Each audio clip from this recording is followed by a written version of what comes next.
So one of the things that you can do is work around with the text indentation and alignment in Word Editor as well. So over here you can see that I got this text and this is actually justified out, meaning the left and right here, the spacing that you see is equal. But if I were to go around over here on the top, you can see the justify right here. You see the alignment right here, just like this. You can align everything to the left so that everything, the left side, as you can see, becomes straight and the right side right here is pushed on to the left.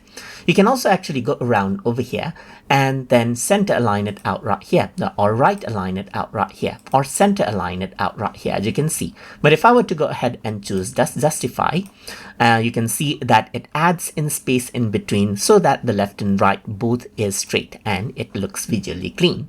So let's say, for example, this is right now left aligned, but I can actually go around over here, align it to the right to keep it on the right, or I can go ahead right here on the alignment and go around over here onto center right here to keep it in the center.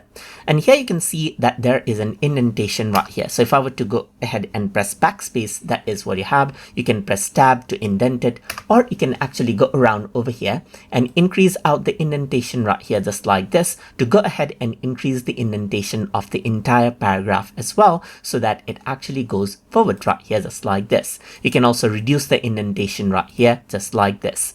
So let's say, for example, here I have this to-do list. I can go ahead and increase the indentation to go ahead and push this out a bit right here, just like this. So that is how you can go ahead and work around with text indentation and alignment in Word Editor in Terabox. So I hope you guys learned something as always.